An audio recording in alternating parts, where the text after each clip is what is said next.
पहले क्या होता था कि अन्नकूट जब होता है ना, तो अन्नकूट के समय पर श्रीमद् वल्लभाचार्य जी की 7 निधियां थीं, जिनको उन्होंने अपने पुत्रों को बांट दिया, गुसाई जी आदि ने सबने। एक निधि वहीं श्रीनाथ जी के बगल में विराज रहे हैं श्री विठलनाथ जी। फिर आप जो पुष्टि मार्गी होंगे उनको पता होगा, कोई सूरत में विराजते हैं, कोई बड़ौदा में विराजते हैं, कोई कहीं कहीं, ऐसे सब जगह सारे ठाकुर जी विराजमान है। हमारे गोकुल में है, गोवर्धन में है।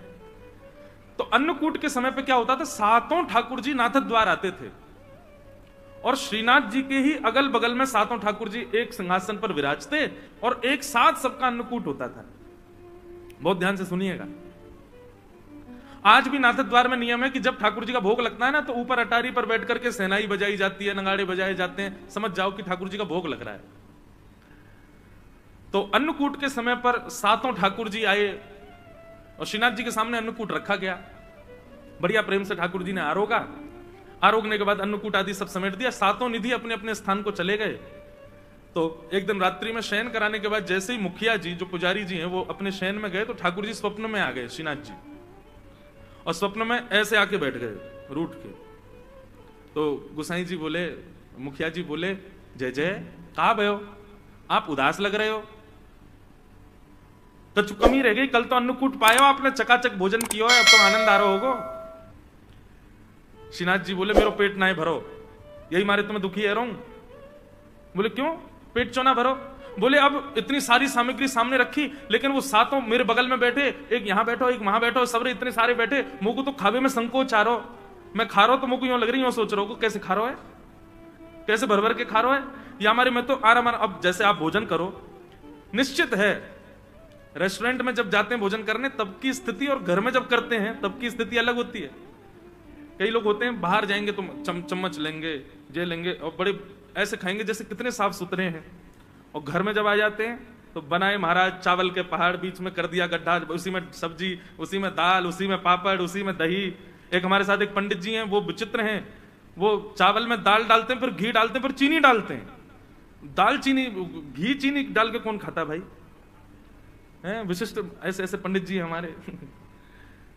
तो जब आप सहजता में प्रेम से खा रहे होते हो तब आप ये विचार नहीं करते कहां गिर रहा है, कहां कैसे, आप बस पाते हो प्रेम से। लेकिन 4 लोग बैठे हो तो निश्चित है कि आपका मन भी होगा तो आपको नहीं नहीं बस ठीक है, इतना ही रहने दो। ठाकुर जी बोले, मेरो पेट ही ना भरो, मुंह क्यों लग रही, जन कहा सोचेंगे सबरे अगल बगल में बैठे। बोले कैसे भर भर खा रहा है। श्रीनाथ जी से कही, बोले आज्ञा करो जय जय, फिर कहा करूं।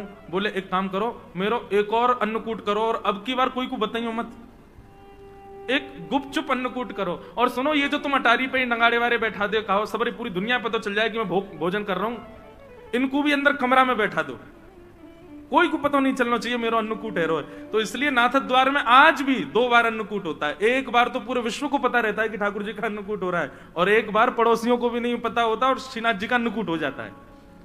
तो उस अन्नकूट का भाव क्या, बोले ठाकुर जी प्रेम से पाते हैं अकेले बैठ करके। इसलिए भैया पर्दा किया करो, ठाकुर जी को अपनी प्राइवेसी चाहिए, उनको अच्छा लगता है। अब हम कथा सुनाने आते हैं, 4 घंटे कोई नहीं जाएगा हमारे लाल जी के कमरे में, तो हमारा भाव क्या रहता है, ठाकुर जी बढ़िया टांग पे टांग धर के पौड़ गए होंगे, बढ़िया डिब्बा आप सब लोग मिठाई के लाओ तो खोल खोल के देखते होंगे कौन कहा ले क्या आयो, या मैं सीधे खा लूं। मधुमंगल श्रीदामा तनसुका मनसुका सब आ जाते होंगे कमरा में, खूब बिस्तर पर कूदते होंगे, तकियान एक दूसरे को मारते होंगे, और जैसे यहाँ आरती होती होगी फिर ऐसे खड़े हो जाते होंगे, हाँ, अब आवे वारो सहज हो जाओ। तो इसलिए ठाकुर जी को थोड़ा एकांत दो, ठाकुर जी को कभी पर्दा करो, कभी ऐसे करो, उसमें ये भाव मत रखो अकेले रह जाएंगे, नहीं, उनको एकांत की स्थिति कभी कभी प्रिय है, लेकिन कभी कभी, रोज नहीं। तो ऐसी बात है भैया, सेवा में सदैव याद रखो जो आपको अच्छा लगता है वो ठाकुर जी को करना नहीं है, ठाकुर जी को जिसमें सुख मिले वो उनको पधराओ, वो उनको प्रदान करो। कई लोग होते हैं हमें तो ऐसे ही अच्छा लगता है, आपके अच्छे लगने के लिए ठाकुर जी हैं क्या? ठाकुर जी को जिसमें रुचि लगे वो ठाकुर जी को निवेदित करो। कथा क्रम में चलें। कल हम आप सब लोगों ने श्रवण किया कि श्रीमद् भागवत की रचना हुई, और श्रीमद् भागवत जी की रचना में प्रधानता पंचम पुरुषार्थ प्रेम की है। वेदव्यास जी ने भागवत की रचना की और वही भागवत की सुंदर गाथा अपने पुत्र श्री सुखदेव जी को अर्पित की। सुखदेव जी ने यह कथा जाकर के परीक्षित को सुनाई। प्रश्न हुआ परीक्षित कौन है? तो यहां से अब महाभारत का थोड़ा प्रसंग आता है कि यदामृधे कौरव संजयाना वीर स्वथो वीर गतिम गतेषु ब्रकोदरावे दगदा विमर्श भृगनोरुदंडे धृतराष्ट्रपुत्रे। महाभारत का युद्ध अपने, बिल्कुल आप लोग सावधानी से सुनिएगा, अपनी अंतिम स्थिति में चल रहा था। दुर्योधन और भीम के बीच में युद्ध चल रहा था। तभी भीम ने दुर्योधन को मारने के लिए अपनी गदा का प्रहार उसकी जंघा पर किया। नाभि से नीचे प्रहार करना युद्ध में मना है, लेकिन भीम ने जंघा पर प्रहार किया।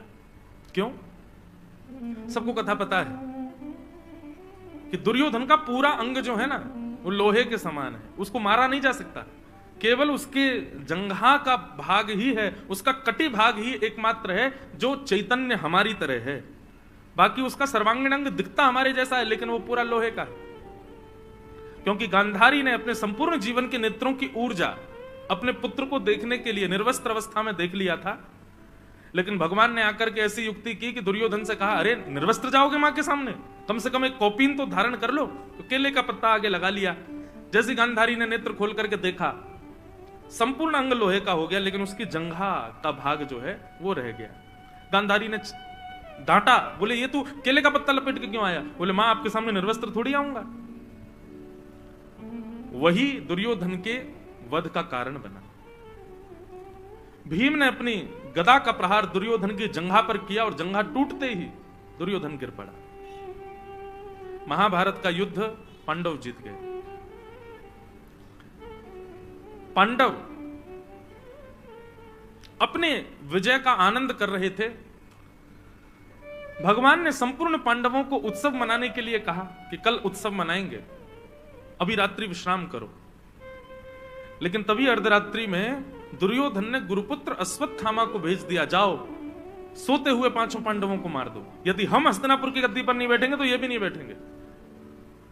सोते हुए पांडवों को मारने के लिए अश्वत्थामा आया, परंतु भगवान पांचों पांडवों को लेकर के कहीं अन्य स्थान पर चले गए और अश्वत्थामा ने द्रौपदी के सोते हुए 5 बालकों को मार दिया। अंधेरे के कारण उसको पता नहीं चला, 5 बालकों को मार दिया और पूरे पांडवों के समाज में उत्सव की जगह मातम मनने लगा। प्रातःकाल होते ही जब द्रौपदी को पता चला कि मेरे पुत्र मार दिए, द्रौपदी ने रुदन करना प्रारंभ किया। उसके उस आर्तनाद को सुनकर के अर्जुन का क्रोध बढ़ गया। अर्जुन कहने लगा, द्रौपदी तुम रोना नहीं, मैं तुमको वचन देता हूं, मैं प्रतिज्ञा लेता हूं, जिसने भी तुम्हारे 5 बालकों को मारा वो कोई भी हो, मैं उसको जीवित नहीं छोड़ूंगा। भगवान ने अर्जुन को समझाया, अर्जुन निर्णय लेने में एक बात का ध्यान सदैव रखो। क्या? क्रोध में कभी भी निर्णय नहीं लेना चाहिए।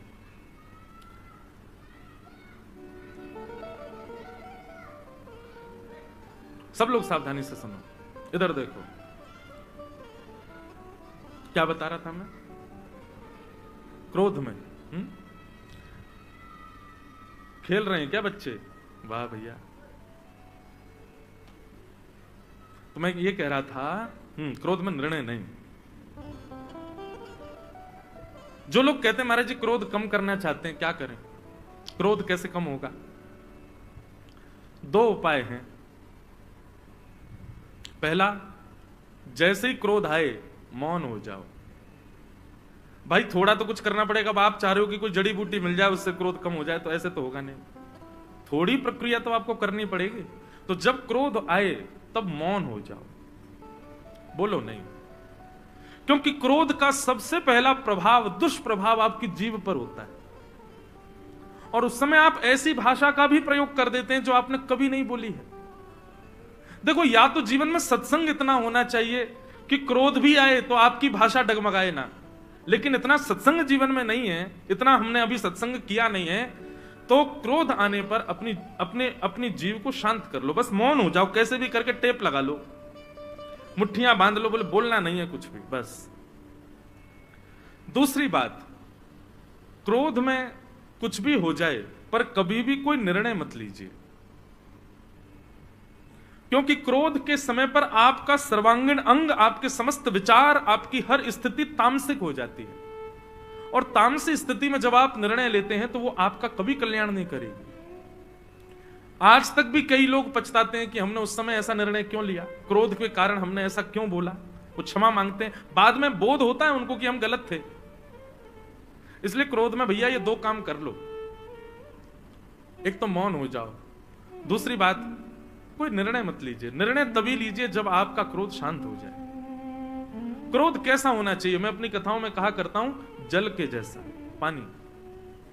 पानी का स्वभाव है कि जितनी देर उसको अग्नि के ऊपर रखोगे उतनी देर ही गर्म रहता है, पर अग्नि से जैसे ही अलग कर दोगे धीरे धीरे धीरे धीरे अपने आप शांत हो जाता है। कई लोग क्या होता है कि किसी बात से नाराज हो गए, बच्चे ने कुछ तोड़ दिया, अब नाराज हो गए, गुस्सा आ गया, तो जब टूटी हुई वस्तु देखी तो स्वाभाविक है क्रोध आ गया आपको, आपने उस समय थोड़ा उल्टा सीधा कुछ कह दिया या कुछ कर दिया, ठीक है, लेकिन अब वो गिलास साफ कर दिया गया, स्थिति शांत हो गई, बच्चा बेचारा रो लिया, क्षमा मांग ली, सब कर ली, लेकिन अब 3 दिन हो गए, अब गुस्सा ही बैठे हो, उसी बात से ही नाराज बैठे हो, ये क्रोध गलत है। जब स्थिति समाप्त हो जाए तो आपका क्रोध भी समाप्त हो जाना चाहिए। पर जो लोग क्रोध में आकर के वर्षों वर्ष तक क्रोध रहता है, वर्ष तक किसी को क्षमा नहीं करते, वर्ष तक क्रोध में ही रहते हैं, अरे इसने ऐसा किया था मेरे साथ में, ये उचित नहीं है।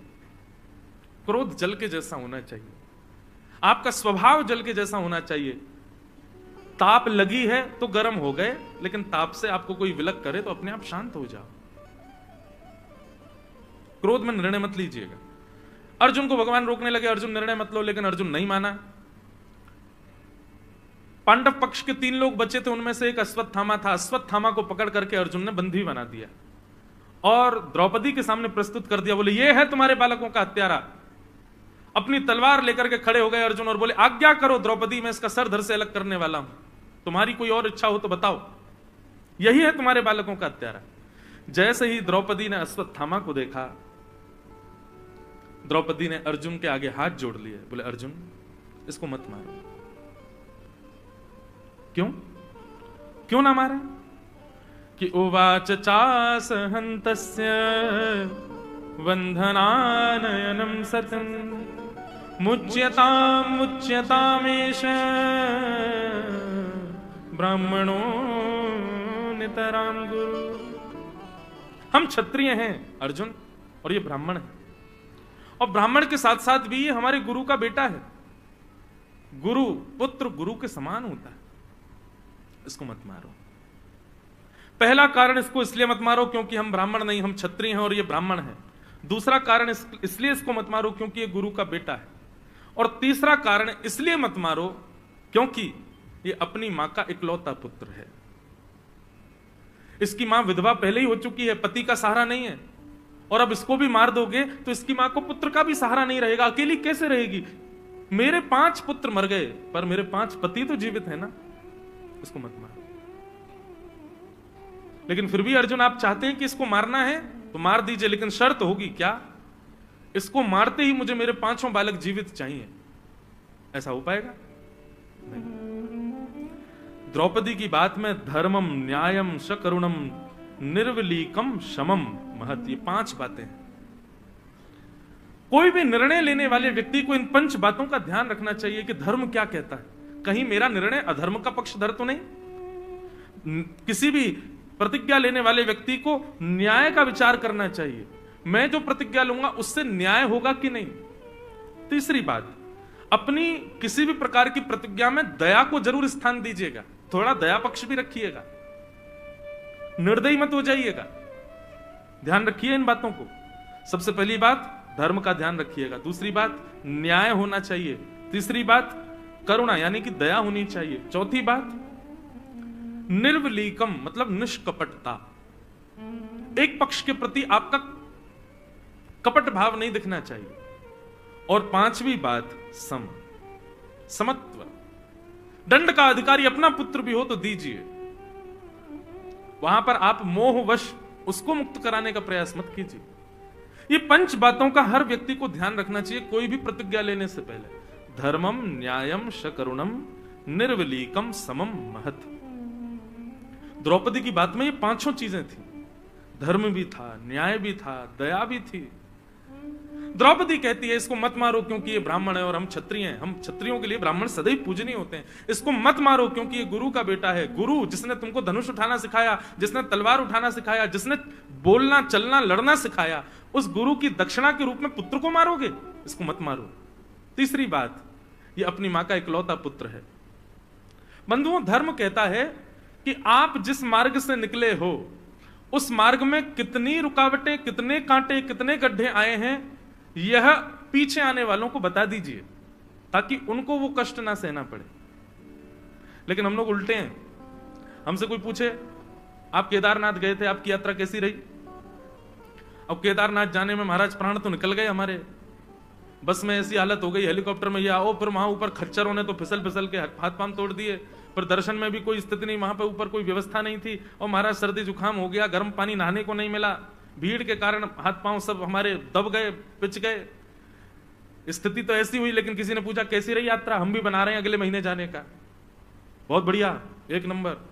बस की सुविधा तो बहुत ही अच्छी, वहां ऊपर रहने की व्यवस्था तो बहुत बढ़िया, गीजर 24 घंटे चलता है, भीड़ तो बिल्कुल होती नहीं है। सुबह के समय जाना, कोई बिल्कुल साफ मिलेगा, सीधे जाओ, प्रणाम करे, निश्चित जाओ, पूरे परिवार सहित जाओ। और मन में क्या सोचना, बेटा जा, तुझे भी तो पता चले।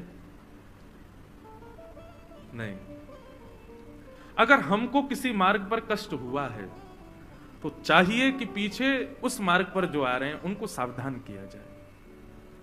द्रौपदी कहती है कि पुत्र के मरने पर मां को कितनी पीड़ा होती है, वो पीड़ा अभी मैं सह रही हूं अर्जुन, और मैं नहीं चाहती कि पुत्र मरने पर जो पीड़ा इस मां को हो रही है वो इसकी मां को हो, इसलिए इसको मत मारो। बंधुओं, इतनी बात हो गई, सब लोग चुपचाप खड़े खड़े देख रहे थे, लेकिन तभी सिसकियों की आवाज आने लगी। कौन रो रहा है? दूर खंभ से सिर टेके हमारे द्वारिकाधीश के नेत्र सजल हो गए। और आसपास खड़े लोगों से ठाकुर जी कहने लगे, मेरी बहन है ये बहुत बड़ी बात है। अरे मां का इतना ममत्व होता है अपने पुत्र से, इतना ज्यादा ममत्व होता है, वो डराती है अपने पुत्र को, रुक जा तेरे पिताजी को आने तो बताऊंगी उनको मैं, ऐसे करता है ये। लेकिन पिताजी जब आ जाते हैं तो पिताजी को बता भी देगी, लेकिन पिता जैसे डांटने लगे तो तक ठीक है, लेकिन पिता कहीं हाथ उठाने लग जाए तो मां आगे आ जाती, नहीं मारोगे नहीं, सुना कितना भी लो, मारने का अधिकार मेरा है, बस इसको पीटना है, मारना है, घूसे देने, जो करना मैं करूंगी, वो मेरे अलावा कोई ना करे। स्कूल पढ़ाने के लिए बच्चे को लेके जाती है, टीचर को बुलाती है, ये कितना भी अपराध करे, कितना भी गलत करे, आप इसकी डायरी में लिख के भेज देना, मुझे फोन कर देना, इसको डांट देना, पर इसको मारना नहीं। ये मां का ममत्व होता है अपने पुत्र के प्रति। उस मां के निर्दोष 5 बालक मार दिए गए, और वो मां हत्यारे को सामने देख करके कह रही है कि इसको छोड़ दो। ये बहुत बड़ी बात है, ये सामान्य बात नहीं, ये साधारण बात नहीं है बंधु। ठाकुर जी इतने प्रसन्न हो गए द्रौपदी से, इतने प्रसन्न हो गए। बंधुओं, एक बात याद रखना, आपके घर में अनुकूलता है तब आप कुछ अच्छा करो, ठाकुर जी उससे प्रसन्न नहीं होते। प्रतिकूल स्थिति आवे और उसमें भी आप अपना धैर्य ना खो, तब ठाकुर जी प्रसन्न होते हैं। अनुकूल स्थिति में तो सब धैर्यवान हो जाते हैं, प्रतिकूल स्थिति में होके दिखाओ। आप जिस मंजर में नहीं रह सकते उसमें भी अपने आप को शांत रख करके दिखाओ अपने आप का। अब एक कथा है तो हंसी की, पर एक बात है, वृंदावन में एक संत ने मौन व्रत धारण करने का नियम ले लिया, मैं मौन रहूंगा। कब तक मौन रहोगे? बोले 14 वर्ष तक मौन रहूंगा। 12 वर्ष उनके मौन में निकल चुके थे, लेकिन वो महात्मा क्या करते थे? मौन थे पर हाथ में डायरी पेन लेके चलते थे, और उनको जिसको कुछ कहना होता था लिख करके उसको दे देते थे। किसी को गाली भी देनी होती थी लिख के दे देते थे, ऐसा मौन था उनका। अब संतों में भी आपस में एक दूसरे से आनंद तो लेते ही हैं। एक बार वो महात्मा किसी पंगत में बैठे थे भोजन करने, उनको गुलाब जामुन बड़ा प्रिय था। तो गुलाब जामुन वाले से दूसरे संत ने जाके कहते, बोले सुन, सबको गुलाब जामुन देना, वो मौनी बाबा बैठे उनको मत दियो। बोले वो तो गुलाब जामुन के बड़े प्रेमी है, 4 पहले ही रखवा लेते हैं। बोले इसीलिए तो कह रहे हैं उनको मत दियो। बोल वो पाएंगे नहीं, तू देना नहीं उनको। अब लेकर के गुलाब जामुन भोग, गुलाब जामुन प्रसाद सबको देते देते जैसे बाबा के पास गए, बाबा तो उसी की प्रतीक्षा कर रहे थे। अच्छा बाबा नहीं चाहिए, आगे चले गए। बाबा तो मौन, कुछ कह तो सकते नहीं। देखने लगे उसको, बोले चला गया, दिख नहीं गया। घूम करके बेचारा पूरी पंगत में फिर से जैसे ही आया, तो बाबा ने पूड़ी भी नहीं खाई, अभी ऐसे ही बैठे थे तान के, बोले अब के दे के जाएगा। जैसे ही आया, बाबा गुलाब जामुन, अच्छा अभी ये नहीं खाया, इसके बाद पाओगे, ठीक है बाबा ठीक है, आगे चले गए। 3-4 बार उस व्यक्ति ने गुलाब जामुन दिखा करके भी नहीं दिया। 5वीं बार जब वो आए तो बाबा क्रोध में तिल मिला रहे थे, बोल सकते नहीं कुछ भी, और बाकी के महात्मा आनंद ले रहे थे, बोले अब आएगा आनंद। जैसे ही गुलाब जामुन लेके आया तो बाबा उसका हाथ पकड़ दिया। अच्छा बाबा ठीक है, अभी थोड़ी देर में लेके आऊं। आगे जैसे निकला, बाबा खड़े हो गए, बोले इधर दे रहा उधर दे रहा, बीच में क्यों नहीं रख रहा, यहां क्यों नहीं दे रहा मेरी पत्तल पर। सब बोले बाबा मौन। बाबा बोले राम राम राम राम, हो गया कल्याण हमारा।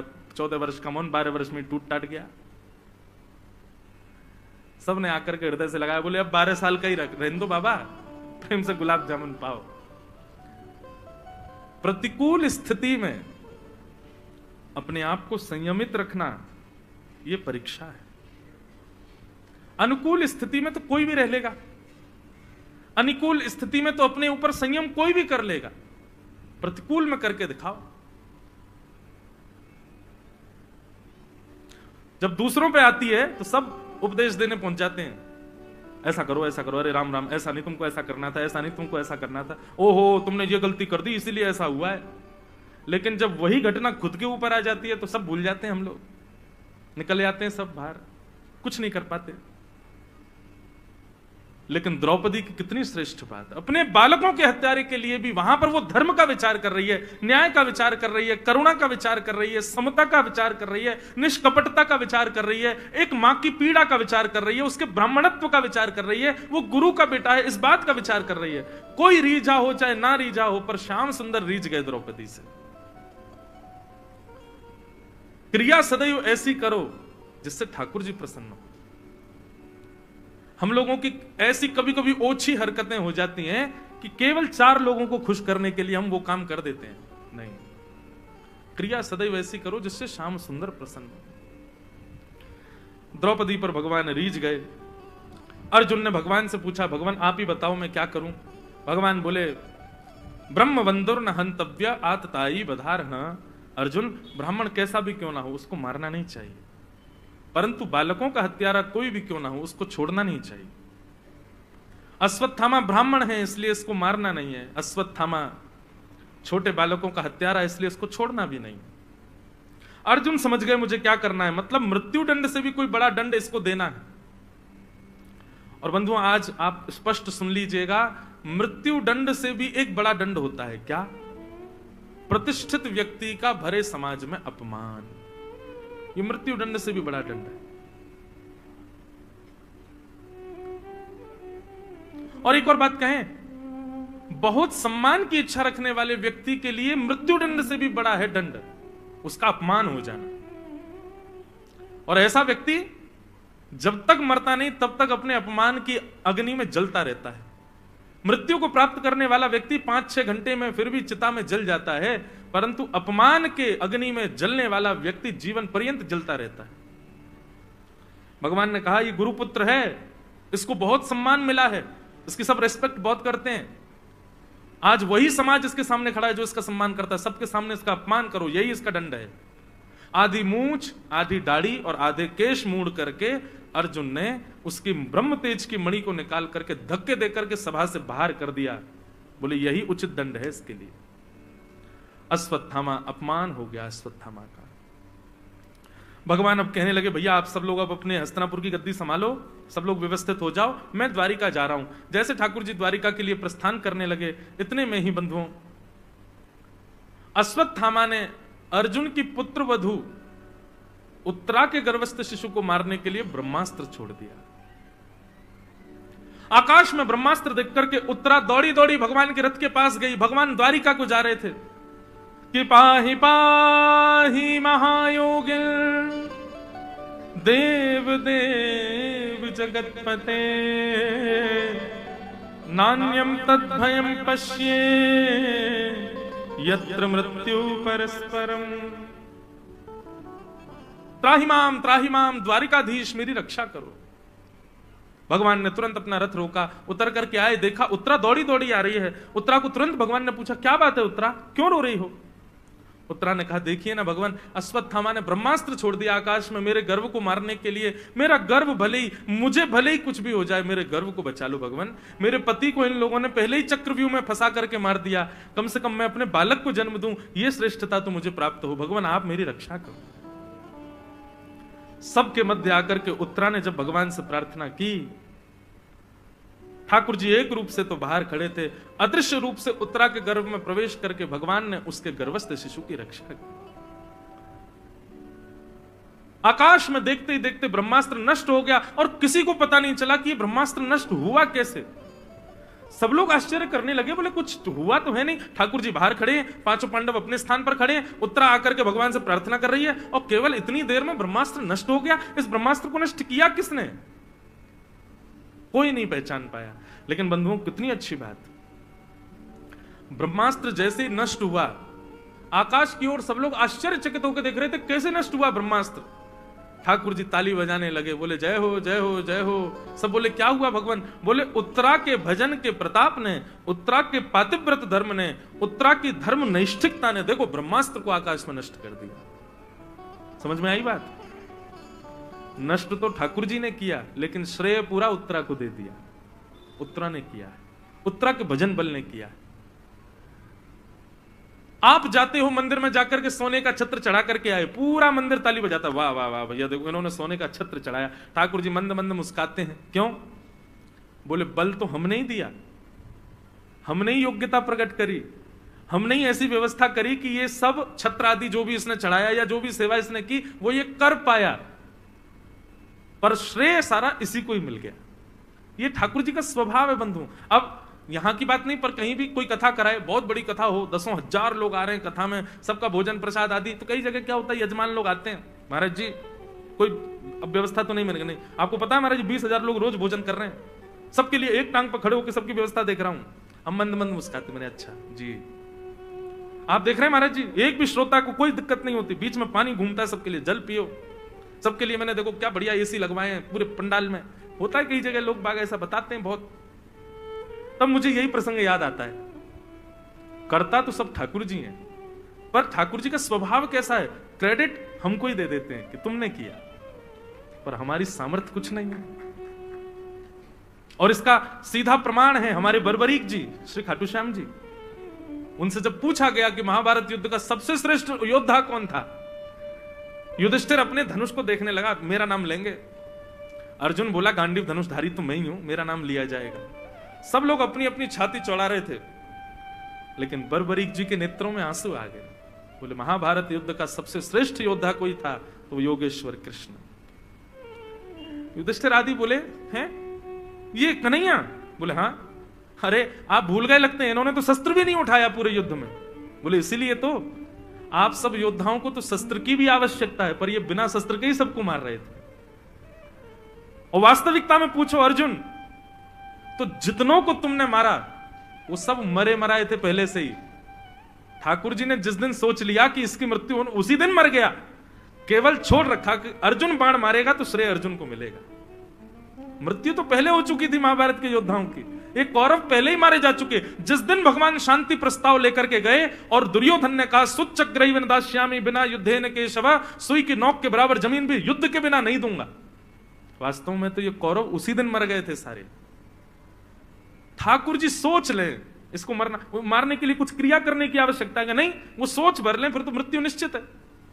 अर्जुन, भगवान ने तो उसी दिन सोच लिया था कि अब सर्वनाश होगा इनका, और सर्वनाश ठाकुर जी सोच लें, उसके बाद करने की आवश्यकता नहीं, हो ही गया। लेकिन ये करता छोड़ा था तुम्हारे लिए ताकि श्रेय तुमको मिले। ये सब मरे मराए लाशों को तुमने बाण मारे हैं, ये मर तो पहले ही गए थे। इसलिए भैया आप कुछ भी नहीं करते हो, जो अपना भजन भी गिनते हैं ना, हम इतनी माला करते हैं, हम इतना नाम जप करते हैं, इतने घंटे बैठ के ठाकुर जी की सेवा करते हैं, यह भी आपके बस की बात नहीं। ठाकुर जी जरा से रूठ जाएं, आप 1 मिनट नहीं बैठ पाओगे उनके सामने। आप जो कुछ भी कर रहे हो सब ठाकुर जी की कृपा है, उन्हीं की ही कृपा है।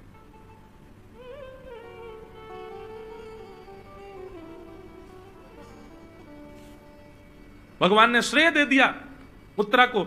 सब लोग कहने लगे अरे कैसे ब्रह्मास्त्र नष्ट हुआ? भगवान बोले उत्तरा का पातिव्रत है, ये उत्तरा का भजन बल है, उत्तरा की धर्म निष्ठिकता। उत्तरा तुझको प्रणाम है भैया, तेरे धर्म बल ने देख ब्रह्मास्त्र को नष्ट कर दिया आकाश में। उत्तरा को भी लगने लगा हाँ ये तो जरूर मेरे ही बल से नष्ट हुआ है।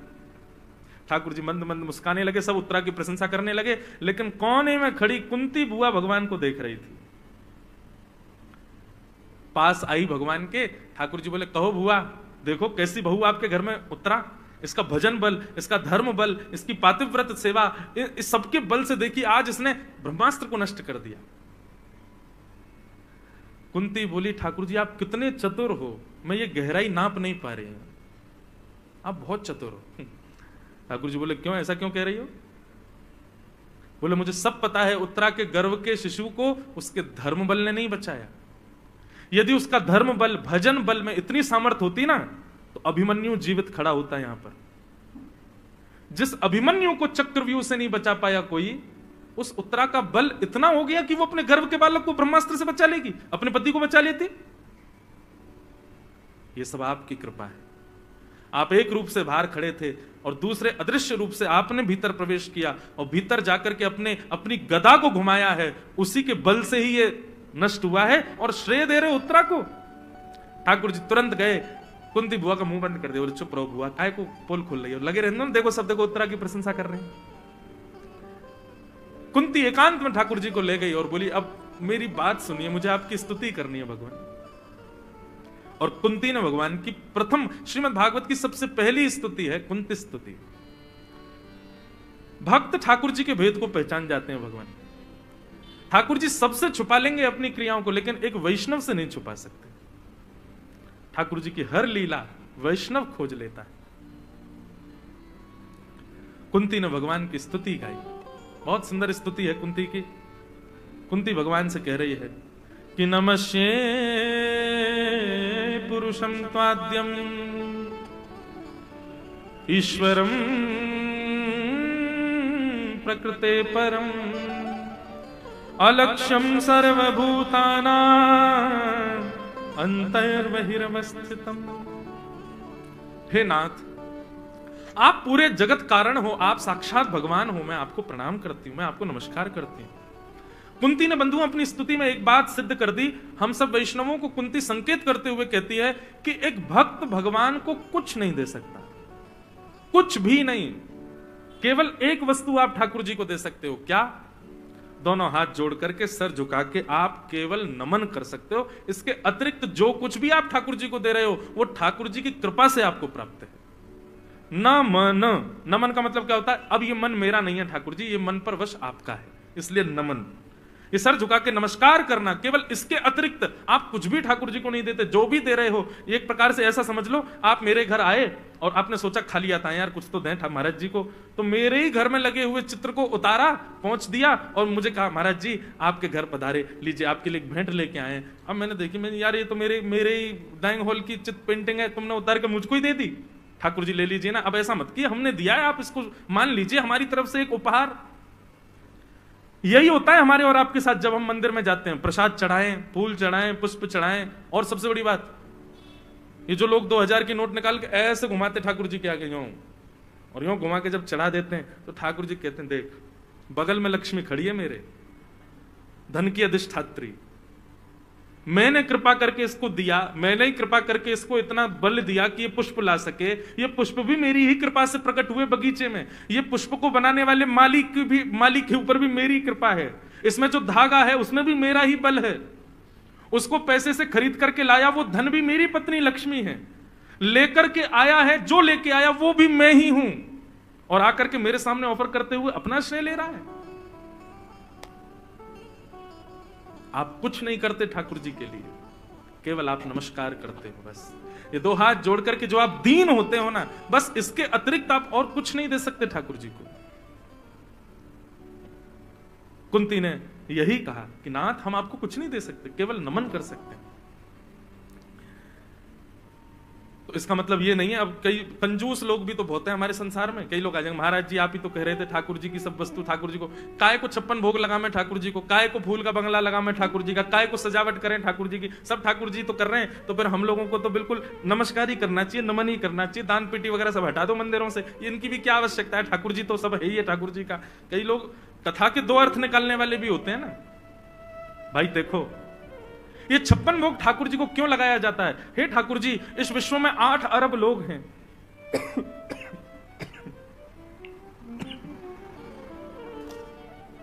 ध्यान से सुनिए। हे ठाकुर जी, इस विश्व में 8 अरब से भी ज्यादा लोग हैं, और 8 अरब से भी ज्यादा तो मानव हैं। उसके अलावा चींटी कितनी, पशु पक्षी कितने, जल के जंतु कितने आदि, और ये सब कितनी मात्रा में है कुछ पता थोड़ी है। परंतु भगवान, ये सारा विश्व आपके गर्भ में रहता है। हम आपको 56 भोग लगा करके ये निवेदित करते हैं, भगवान आप पूरे हमारे 56 भोग को स्वीकार करो। ये 56 भोग आपके जब गर्भ में जाए, पूरा विश्व का कोई भी व्यक्ति भूखा ना रहे। आप